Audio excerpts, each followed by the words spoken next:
नर्मदे हर, माँ नर्मदा की जितनी प्रशंसा की जाए उतनी कम है। नर्मदा परिक्रमा वासी पूरे साल नर्मदा परिक्रमा करते रहते हैं और माँ नर्मदा का गुणगान भी करते हैं। नर्मदा परिक्रमा के इस गुणगान को दादाजी धुनीवाले ने शुरू किया था। दादाजी धुनीवाले के बाद उन्हीं के अगर कहे जाए तो पूज्य छोटे सरकार जी जो साई खेड़ा से है, उन्होंने भी इस नर्मदा परिक्रमा यात्रा को जारी रखा और इस नर्मदा परिक्रमा के महात्म्य को पूरे विश्व में फैलाने का प्रयास किया। गुजरात न्यूज GTPL इसके बारे में जानेगा कि सही में नर्मदा परिक्रमा की क्या महत्वता है और जानेंगे कि नर्मदा परिक्रमा वासियों के विचार कैसे हैं और साई खेड़ा जो धुनी वाले दादाजी उन्हीं के वंशज पूज्य छोटे सरकार जी से भी बात करेंगे।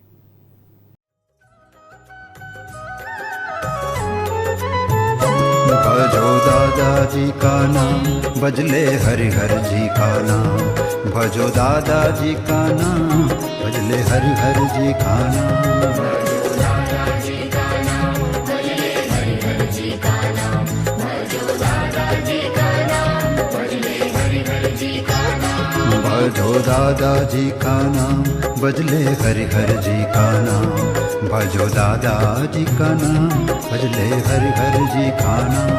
भजो दादाजी का नाम, भजले हरिहर जी का नाम।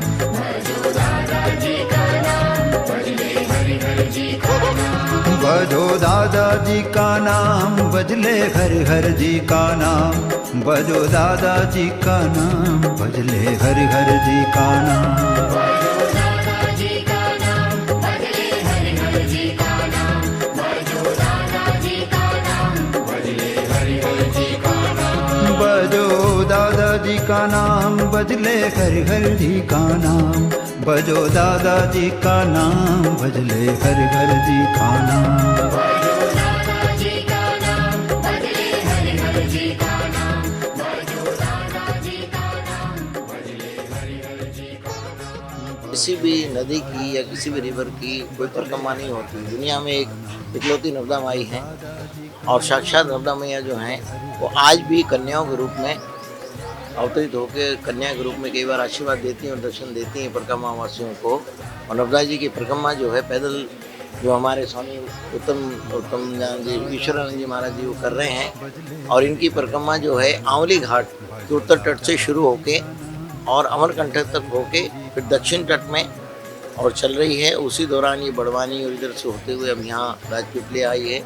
यहाँ से भड़ोच तक जाके समुद्र के नीचे समुद्र पार करके फिर उत्तर तट में आएगी और उत्तर तट में और होते हुए महेश्वर ओमकारेश्वर होते हुए आंवली घाट में ये परिक्रमा पूरी होगी।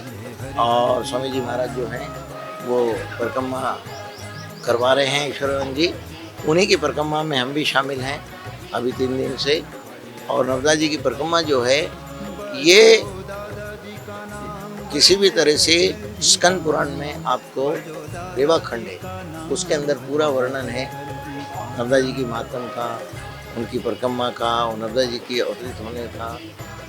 और यहाँ तक कि कलयुग में हमारे गुरु महाराज कहा करते थे दादाजी धुनी वालों की तीसरी पीढ़ी श्री रामदास जी महाराज जी कि नर्मदा जी जो हैं वो विश्व में ऐसी जगह रहेगी जहाँ पे बहुत मारकाट होगी पूरी दुनिया। और एक बार जो है मुसलमानों का राज होगा और इस तरह से मारकाट होगी कि नर्मदा किनारे ही आके उनको शरण मिलेगी।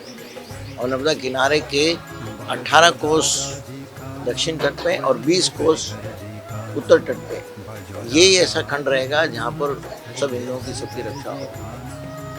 और नर्मदा किनारे जो हैं अच्छे अच्छे ऋषि मुनि तपस्या कर रहे हैं और ऐसे राजमान और ये सब तपस्या कर रहे हैं। और एक बार एक संत थे, उन्होंने माई के किनारे ऋषि थे, बहुत पुराना है उनका ऋषि का नाम मुझे भी ध्यान नहीं आ रहा है, लेकिन उन्होंने माई के किनारे अर्जी करी कि माई मैं कहाँ बैठूँ। बोले अच्छा आँख मीच। जैसे उनने आँख मीची तो आसन से आसन लगे हुए हैं, इधर आसन आसन से आसन ऋषियों के लगे हुए हैं और वो तपस्या करे माई। बोले जहाँ तेरी मर्जी आए बैठ जा, मैं सब तो उनके आसन जो हैं पूरी नर्मदा किनारे उत्तर तट पे भी दक्षिण तट पे भी जो है माई के किनारे लोग तपस्या कर रहे हैं। और उन्हीं सभी जितने लोग तपस्या करें उन सबकी परिक्रमा के लिए ही ये विधान है कि हम सब माई की परिक्रमा के साथ साथ जो है जो लोग तपस्या करें उनकी परिक्रमा भी इसके साथ हो जाती है। इस तरह से आध्यात्मिक रूप में ये विशेष महत्व है कि माई की परिक्रमा की जाए। और पैदल परिक्रमा का जो महात्म है वो 3 साल 3 महीने 13 दिन में पूरी होती है माई की परिक्रमा। और इसमें अलग अलग चतुर्मास भी करना होता है। 3 चतुर्मास आते हैं 3 साल में, और चतुर्मास में आपको जो है 3 महीने कहीं वहीं रुकना पड़ता है जिस स्थान पे है। उसके अलावा महेश्वर में जैसे 5 दिन रुकना है, ओंकारेश्वर में 10 दिन रुकना है, ऐसे सब अलग अलग उसमें महत्व है। और परिक्रमा में किसी तरह से माई में जो डूब के स्नान नहीं करना, डुबकी नहीं लगाना है, जिससे डुबकी लगाने से माई सिर के पार हो जाएंगे तो वो परिक्रमा करने की जाती है। इस तरह से परिक्रमा के बहुत महत्व है। और सुल्पान की झाड़ी जो कि अभी पार करके आए हैं पूरी मंडली, और करीब 182 जने परिक्रमा कर रहे हैं। इसमें काफ़ी संत हैं। बहुत पहले, आज से 150 साल पहले, श्री गौरीशंकर महाराज जी ने नर्मदा जी की परिक्रमा किया करते थे। और गौरीशंकर महाराज की जमात में 5000 व्यक्ति होते थे, जिनमें से 1500 संत, घोड़े और सेवक और भगत लोग सब मिला के 5-5.5 हजार आदमी की परिक्रमा किया करते थे। तो वो जमात चलाते थे। और उन्होंने नर्मदा माई की 12 परिक्रमा करी। और वास्तव में वो पश्तो संत थे, काबुल तरफ के संत थे और भोलेनाथ के भगत थे। उनका ये मन था कि कैसे भी मुझे भोलेनाथ का साक्षात्कार हो, भोलेनाथ के भौतिक रूप से दर्शन हो। वो अपने निकले, जब हिंदुस्तान में आए उन्होंने कई जगह पूछा कि भाई भोलेनाथ के दर्शन के लिए क्या उपाय है। कुछ संतों ने कहा कि आप जो है नर्मदा जी के कंकर सभी शंकर, तो नर्मदा किनारे जाओ। तो नर्मदा किनारे वो आए। आने के बाद उन्होंने देखा कि भाई क्या किया जाए। तो उज्जैन में उन्होंने जो है आके दत्त अखाड़े में अपने दीक्षा ली संत बनने की। उसके बाद पंचनामी दसनामी सन्यासी संत हुए। उसके बाद उन्होंने फिर आगे नर्मदा जी के किनारे आके फिर किसी से पूछा कि भाई मेरे को तो भगवान शिव से मिलना है, मुझे संत बनने का और प्रयोजन नहीं। तो बोले देख भाई नर्मदा के कंकर सभी शंकर, तो नर्मदा के किनारे घूम, मिलना होगा तो मिल जाएंगे। उन्होंने परिक्रमा शुरू की। ऐसे धीरे धीरे करके 3 साल 3 महीने 13 महीने की 12 परिक्रमा उनकी पूरी हो गई। इस समय तो उनकी अवस्था भी थक चुकी थी। जब अवस्था काफ़ी हो गई थी तो एक दिन उन्होंने सोचा कि अब भगवान के दर्शन भी नहीं हुए, परिक्रमा भी इतनी लगा ली, अब इस शरीर को पूरा त्याग कर देना चाहिए। तो शरीर त्यागने के लिए उन्होंने रोज़ रात को जमात में 4 बजे उठ के नर्मदा स्नान के लिए जाते थे। उस दिन रात को 3 बजे उठ गए। 3 बजे उठ के नर्मदा जी किनारे गए और जाके उन्होंने कहा कि भाई नर्मदा जी किनारे जाके उन्होंने कहा चलो डूबने के लिए आगे बढ़े। तो जल के जैसे ही पास आए तो छोटी सी कन्या, 3 साल की उम्र की कन्या ने उनकी छोटी उंगली ऐसे पकड़ के खींचा, ऐसे झटका दिया। तू कौन? तो बोले मैं नर्मदा। ये लड़की नर्मदा कैसे हो सकती है? फिर उन्होंने हाथ छुड़ा के फिर आगे बढ़े। थोड़ा सा जल में आगे बढ़े तो इतना बड़ा हाथ आया, एकदम पूरा हाथ ऐसे पकड़ लिया। बोले नर्मदा हूँ। तो बोले भाई आप अपना असली रूप दर्शन कराओ। तो बोले अच्छा तूने इतनी परिक्रमा मेरी लगाई है, तू इस लायक है। तो माई ने पूरा आदम करीब ने दर्शन रूप में चल दर्शन दिए। बोले मरने जा रहा है, डूबने जा रहा है।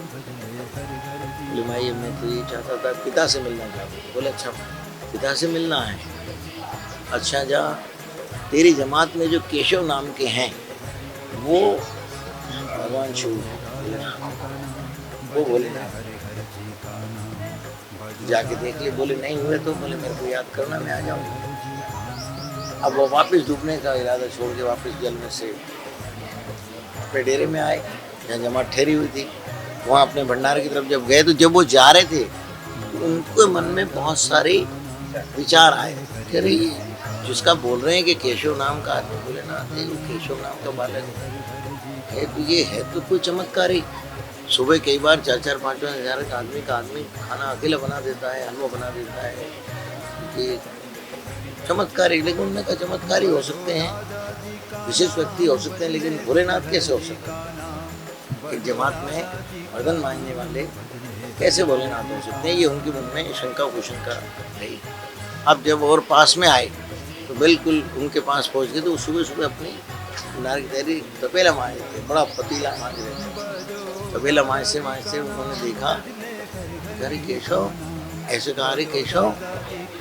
तो उन्होंने ऐसे तपेला मुंह को जैसे देखा, ऐसा देखा तो उनको मुख जो है, मुंह भोलेनाथ का दिखा। तो शिव जी का मुख दिखा तो उन्होंने कहा शायद मैं कुछ सपना देख रहा हूँ या मुझे कुछ भ्रम हो रहा है। फिर उन्होंने आंखें मसली, अपनी चेतनता देखी कि मैं चेतन हूँ, क्या है, सपना है क्या। फिर उन्होंने कहा, फिर उन्होंने कितने में फिर वापस देखा तो शिव के रूप में उनको पद्मासन पर बैठे हुए दिखे। फिर इतने में माई प्रकट हो गई। बोले क्यों, अब भी तेरे को समझ नहीं आ रहा है, तेरे को विश्वास नहीं हो रहा है, छू के देख ले। फिर उन्होंने साष्टांग प्रणाम किया, भोलेनाथ को प्रणाम किया, छू के प्रणाम किया। फिर वही जो केशव जी थे जो भोलेनाथ के रूप में उनको दर्शन दी, बोले देखो तुमने हमें पहचान लिया, हमने तुम्हें पहचान लिया, अब तुम्हारा काम हो गया, तुम जमात लेके आगे जाओ।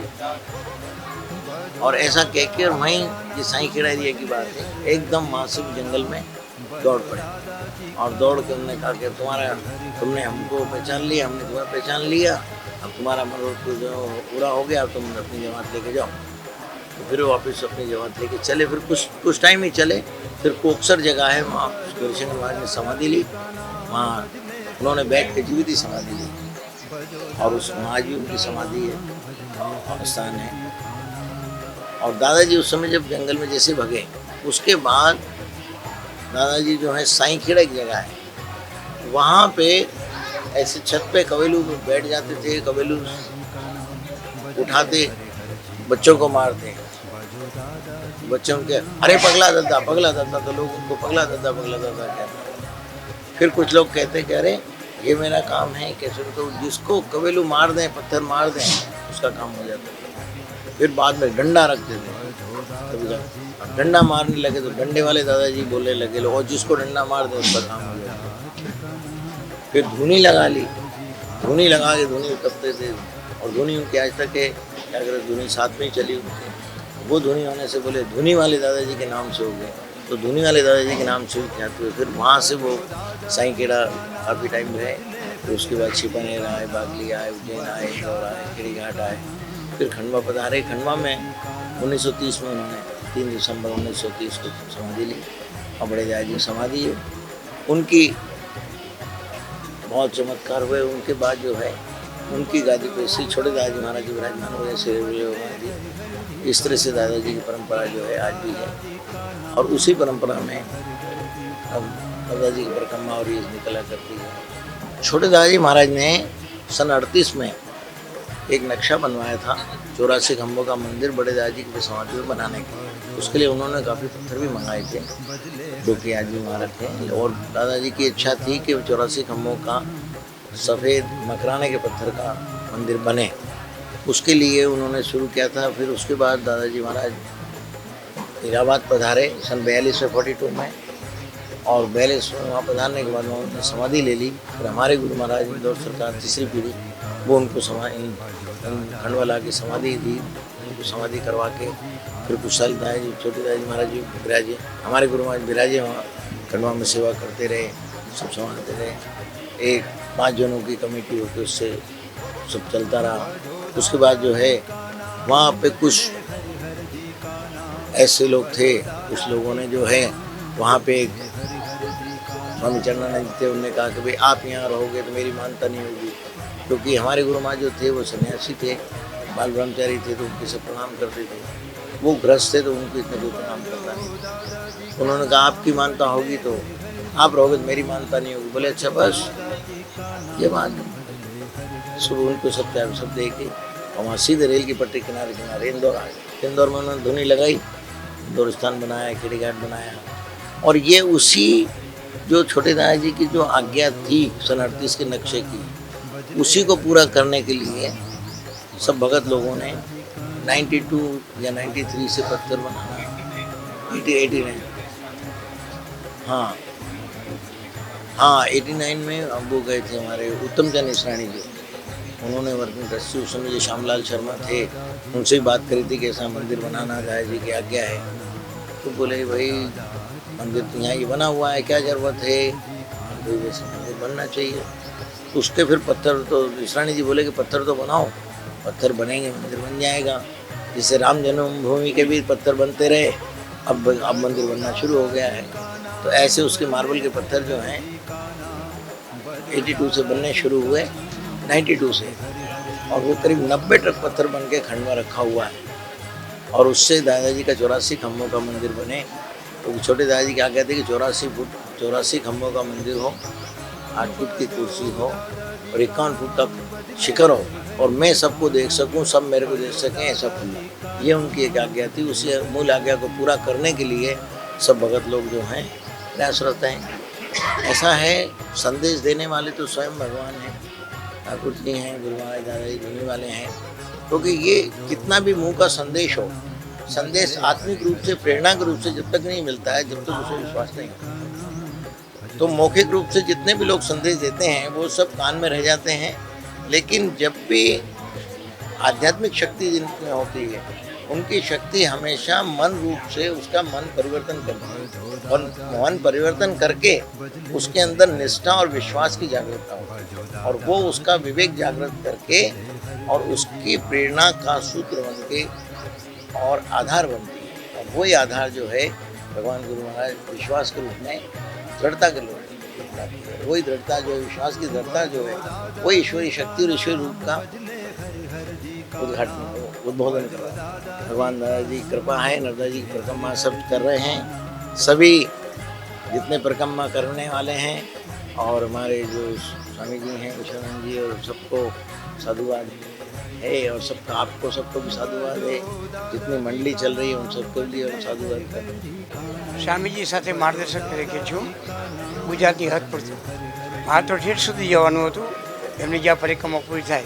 પણ મારે 31 માર્ચથી 30 એપ્રિલ ઉત્તરવાહિની પરિક્રમા શરૂ થાય, એનો મુખ્ય આયોજક છું. એ પરિક્રમા મેં ચાલુ કરી.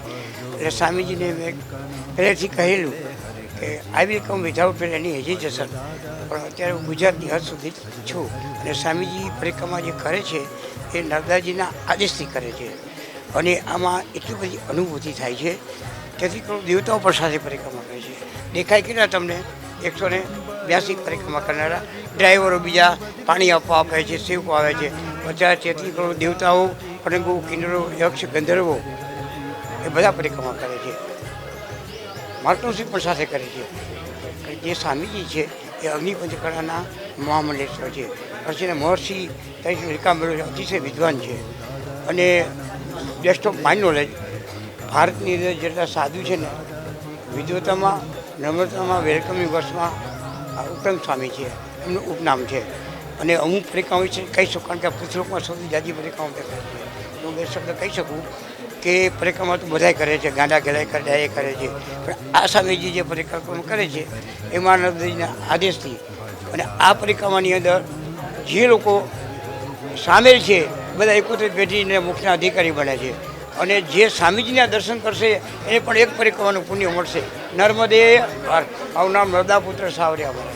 कहते हैं कि इदम तो नर्मदाष्टकम त्रिकालमेव ये सदा पठन्ति ते निरंतरम न यान्ति दुर्गति कदा सुलभ्य देह दुर्लभम महेश धाम गौरवम पुनर्भवा नरा नवैवी लोकयन्ति रौरवम. इस जगत में हर एक व्यक्ति आदि दैविक, आदि भौतिक, आध्यात्मिक मनुष्य अगर है तो उसको अपने जीवन में समस्या रहेगी. जैसे मिश्री है तो उसकी मिठास है, मिर्ची है तो उसका तीखापन है. इसी तरह से मनुष्य है तो उसके जीवन में दुख रहेगा. अब दुख के लिए लोग पता नहीं क्या तंत्र मंत्र दुनिया भर के सब चीजों में जाकर अपने ठगा जाते हैं, तो फिर धर्म के प्रति अनास्था भी होती है. इसलिए मैं सभी से कहूँगा कि इन सभी चोरों से, छोटे मोटे चुड़बहिये से, जिनको बिच्छू का मंत्र जानते नहीं, सर्प के बिल में हाथ डालते हैं, इन सभी में उलझने से अच्छा है आपके संसार के हो या अध्यात्म की हो, जो मनोवांछित भावना है. संसार में अगर आपको संसाधन चाहिए वो प्राप्त होगा, अध्यात्म में परमहंसता चाहिए वो प्राप्त होगी.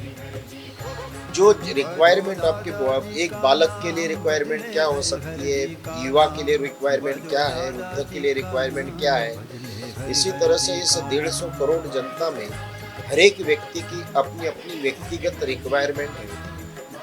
इस रिक्वायरमेंट को अगर प्राप्त करना है तो तपसा नासते पातक, तो साधना करने से आपके जीवन के पूर्व जन्मकृत इस जन्मकृत पापों के कारण आपको अपने दुख प्राप्त होता है। लेकिन 100 सोनार की और 1 लोहार की अगर आपको हरेक वस्तुओं को प्राप्त करना है तो माँ नर्मदा के तट पर आइए, जहाँ 33 करोड़ देवताओं का नर्मदा पुराण में आते हैं। कई लोगों के लिए, पढ़े लिखों के लिए हो सकता है कि थोड़ा ये अंधविश्वास है, कई प्रकार की बातें हम समझते हैं, लेकिन मरे बिना स्वर्ग नहीं देखा जाता। अब अंधविश्वासी नास्तिक हम जिनको कहते हैं, मैं उनको भी कहता हूँ भाई आप पर्यावरण की दृष्टि से आ जाइए, आध्यात्म की दृष्टि से आए तो आप एटमॉस्फेयर को, जो पूरे ग्लोबल वार्मिंग की चर्चा होती है, उसको ठीक करने के लिए आइए। उस आपने बड़े पढ़े लिखे बनकर, डिग्रियाधारी बनकर आइए यहाँ, तो पेड़ पौधे इसका शुद्धिकरण के लिए काम करिए।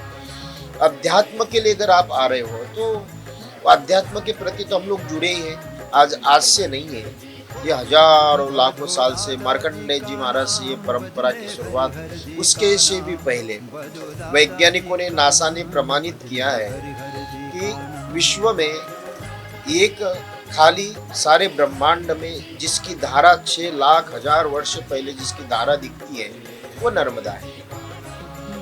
त्रेता युग, सतयुग की सरस्वती है, द्वापर की गंगा है, त्रेता की गंगा है, द्वापर की यमुना है और कलयुग की नर्मदा है। यहाँ सभी देवताओं ने तप प्राप्त करते हुए स्वइच्छित फल प्राप्त कर किया। नहीं, यहाँ तक भगवान शिव ने भी जब वसुर को मारते हुए उनके त्रिशूल के दाह को शांत मां नर्मदा के तट पे किया। यम यम चिंतयन्ते कामम तम तम प्राप्नोति निश्चितम। इसका नाम नर, मद और हर 3 कहा गया, जो आंतरिक बाह्य रंग हरेक प्रकार के मद का हरण कर देती है। और दूसरा कहा गया कि नर्मदे, जो नर को हरेक मनोकामनाओं को पूर्ण कर दे वह नर्मदा, जो सर्व सुख प्रदान कर दे वो नर्मदा। तो निश्चित रूप से यहाँ हम लोग, हमारे ऋषि मुनि, साधु संत, महात्मा, ज्येष्ठ श्रेष्ठों ने अगर कहा है, तभी जिस तरह से कोई व्यक्ति को अपने पिताजी कहते कि ये मैंने यहाँ देखा सोना रखा है, वो वहीं ध्यान रखता है कि हाँ मेरे पिताजी दादाजी ने सोना रखा है। हमारे पूर्वजों ने, सिद्ध योगी, जपी तपी सन्यासियों ने कहा है कि यहाँ भ्रमण करने से, परिक्रमा करने से आपको सब कुछ प्राप्त होता है।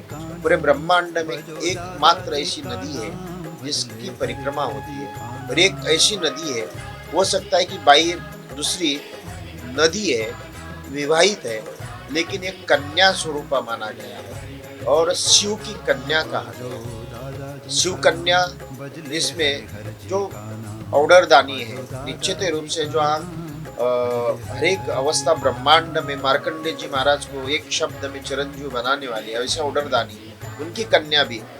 यहाँ गंगा ज्ञान की नदी है, यमुना भक्ति की नदी है और नर्मदा वैराग्य की नदी है। वैसे नदी में चरणों में बैठकर अदृश्यात्मक साधु संत महात्माओं के दर्शन, सांसारिक दृष्टि से सारी समृद्धियां प्राप्त करने का स्थान अगर किसी मनुष्य को इस जगत में हो तो मुझे वह नर्मदा दिखी। इसलिए हम लोग 182 यात्रियों के साथ नर्मदा परिक्रमा करने का सौभाग्य माँ ने हमको प्रदान कर दिया।